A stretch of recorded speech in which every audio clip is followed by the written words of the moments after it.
All right, Numbers chapter 36. Let's call this one Inheritance, and we might be able to subtitle it Fine Tuning or even Perfecting. There might be a number of subtitles that fit, but either way, this is the last chapter of Numbers. And the reason why fine tuning came to mind is because this is the second time we are going to see a discussion of that thing we talked about before, no sons, understanding the daughters of Zelophehad had no brothers and therefore a dilemma in terms of what was going to happen to their inheritance at the death of their father. Ultimately, we said, even though they seem to have been overlooked by the law, their wisdom guided them to ask Moses to intervene on their behalf and ask God, what should happen to us? And God was like, they're right. Their inheritance should not be lost because they don't have brothers. And so they ended up not only preserving their own inheritance, but providing an area of case law for all of the nation of Israel. But understanding that sometimes it requires some fine tuning because making an adjustment can create imbalances on another end. And so what happens is, even though the daughters of Zelophehad had their issue taken care of, the tribe now had an issue because at the year of Jubilee, if they married away, their inheritance would end up going to their husbands' clans. And so the tribe of Manasseh would, over time, look at a loss in its inheritance. And so that is what this final chapter is dealing with. The process by which the law might be fine-tuned, but that tuning might create a situation where it needs to be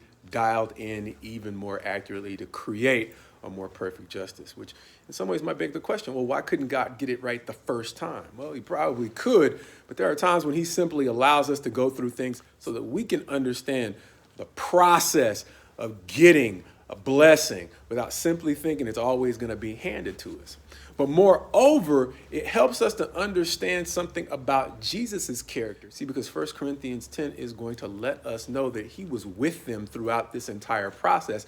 And the book of Jude, or the letter of Jude, is going to remind us of that same thing when it says in verse 5 toward the end, although you once fully knew it, that Jesus, who saved the people out of the land of Egypt, afterward destroyed those who did not believe. And so he was there, and he wasn't just there, he was actively involved in the process. And not only that, we see that during his time on this earth, he was perfected as well, understanding that he was sinless.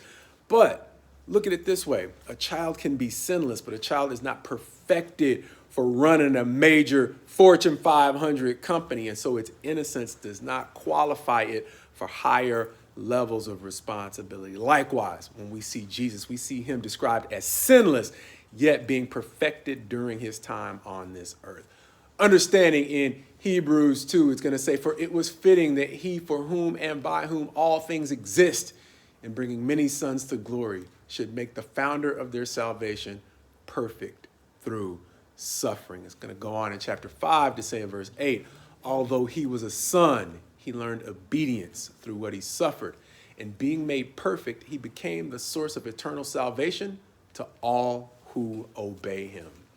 Going forward, 1 Peter chapter 2 at verse 22 is going to remind us that in spite of the fact that he was being perfected, he was still sinless when it says he committed no sin, neither was there deceit found in his mouth. And that is so similar to something we're going to see in 2 Corinthians chapter 5, verse 21, where it says, for our sake, he made him to be sin who knew no sin, so that in him we might become the righteousness of God. And that points back to what we saw in Hebrews chapter 5, when it says he was the source, or he is now the source of eternal salvation to all who obey him. By suffering the way that we suffer, he was perfected, and now he can effectively lead with compassion those who need to be perfected out of imperfect ways. We are not immune to our environment, and unfortunately, each and every one of us have character defects that are conformed to where we are, and they are unfit for where we are going. And so in looking at Christ, his time on this earth qualified him to lead us out of here into a place of perfection, kind of place our heart yearns for, but in reality, our character doesn't fit. He's qualified to help perfect our character into a fit with the places our hearts desire to go, which is once again why we say his best to you as you go forward in him.